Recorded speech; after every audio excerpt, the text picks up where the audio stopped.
শুক্রবার জুমার দিন, এই মর্যাদাপূর্ণ দিনটাকে আমরা বানিয়ে ফেলেছি বেহায়াপনার দিন। বুঝাবো আপনাকে, মাইন্ড করলেন না।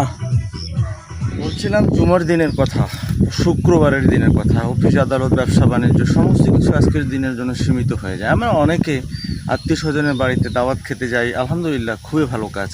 কিন্তু অপর প্রান্তে কি হচ্ছে সেটা আপনাকে বলছি।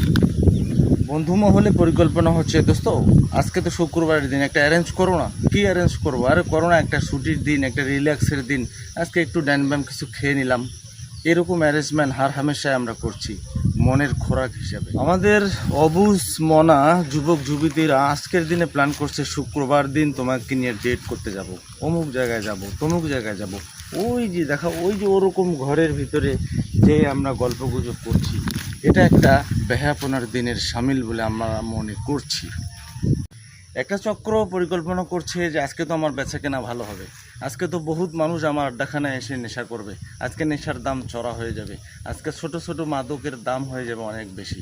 তাই আবার যুবক যুবতীরা বা ছেলেমেয়েরা বা স্বামী স্ত্রী ভালো মন নিয়ে কোনো জায়গায় গেল, ওখানে একটা চক্র কাজ করছে যে আজকে জুমার দিনে তো আমাদের পর্যটন স্পটে অনেক মানুষ হবে, কোনো একটা গ্রুপকে ধরে ট্র্যাপে ফেলতে পারলেই কিছু টাকা কামানো যাবে। হায় রে জুমার দিন, আল্লাহ দিল আমাকে মর্যাদাপূর্ণ দিন, আমলের দিন, শান্তিপূর্ণ দিন, আর আমরা জুয়া মাদক নেশা জুয়ার আয়োজন করছি যে আজকে শুক্রবার, আজকে খেলতে হবে রাত 2টা পর্যন্ত, টাকা উড়াতে হবে। আল্লাহ আমাদেরকে সঠিক বুঝ দান করুক। আমি নই। আসসালামু আলাইকুম রহমতুল্লাহ।